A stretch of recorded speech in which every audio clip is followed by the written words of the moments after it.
Thank you so مچ سر شرف افضل صاحب، آپ کا انتہائی مشکور ہوں. میرا آپ سے یہ سوال ہے، جس طرح ابھی آپ نے بتایا نا، اور میں انتہائی مجھے خوشی ہوئی، کیوں ہم جو دین کو ہے نا وہ اپنا ایک برانڈ نہیں بناتے؟ لائک اگر ہم کوئی چیز بیچنا چاہتے ہیں تو ہم وہ اس چیز کو جو چیز جو ہوتی ہے اس کو فرسٹ پرائرٹی پر کیوں رکھتے ہیں؟ ہم دین کو فرسٹ پرائرٹی پر کیوں نہیں رکھ پاتے؟ مطلب اسلام کو ایک برانڈ کیوں نہیں لیتے؟ اگر ہم اسلام کو برانڈ لیں گے تو ہمارے اندر تو منافقت بھی ختم ہو جائے گی نا، ہمارے اندر ایسی کوئی چیزیں ہوں گی، تو کیوں ہم ایسا مطلب کہ دین کو لے کر کیوں آگے نہیں لے کر جا رہے؟ ہم سیکولر کیوں ہیں؟ میرا یہ کوشچن ہے آپ سے. شکریہ. ویسے یہ سوال آپ کا بنتا کسی مولوی سے ہے، لیکن میں اپنی سمجھ کے مطابق اس کا یہی جواب دوں گا کہ اللہ تعالیٰ نے، وہ حضرت علامہ اقبال کا ایک شعر ہے، درد دل کے واسطے پیدا کیا انسان کو، ورنہ اطاعت کے لیے کچھ کم نہ تے کروں بیاں. اللہ تعالیٰ کو اگر عبادات مفقود ہوتی، مطلوب ہوتی، تو فرشتے کیا کم تھے؟ دن رات اللہ کے سجدے میں پڑے ہوتے ہیں. اپنے مذہب کی تشریح دو چیزوں پہ کی ہے.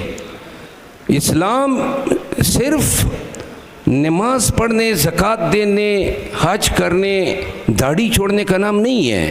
اگر کوئی یہ سمجھتا ہے کہ یہ اسلام ہے تو وہ اسلام کو سمجھتا ہی نہیں ہے.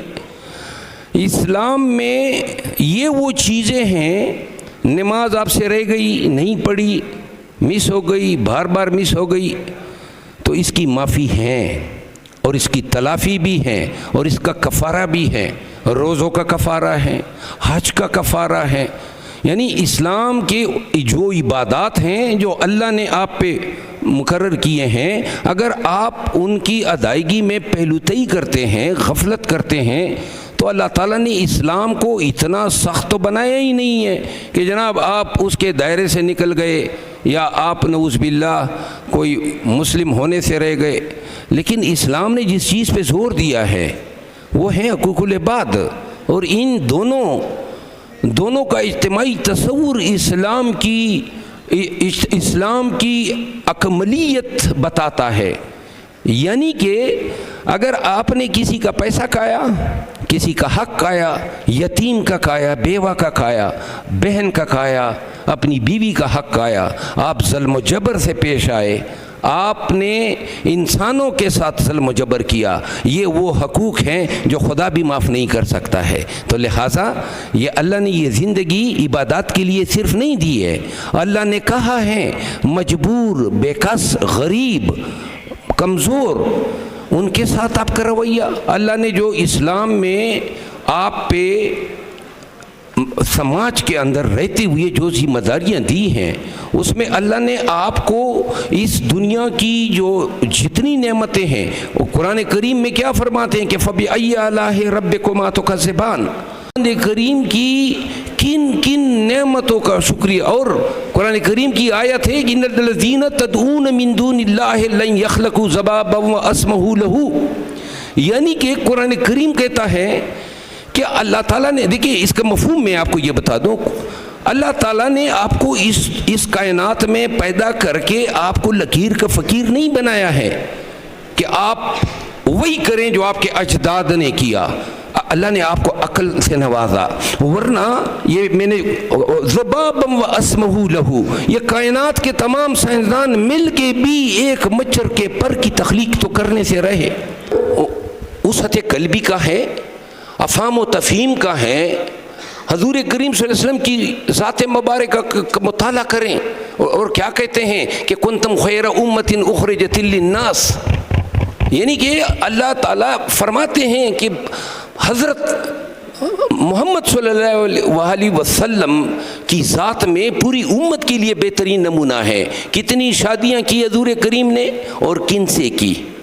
اب آپ اپنے معاشرے کے اقدار کو دیکھیں، بیوہ کی طرف لوگ دوسرے نکاح کے لیے یا تو رجوع نہیں کرتے ہیں، اور اگر کرتے بھی ہیں تو ذرا نظر جو ہے یا اوقت اتنی نہیں ہے. حضور کریم نے کیا مثال سیٹ کی.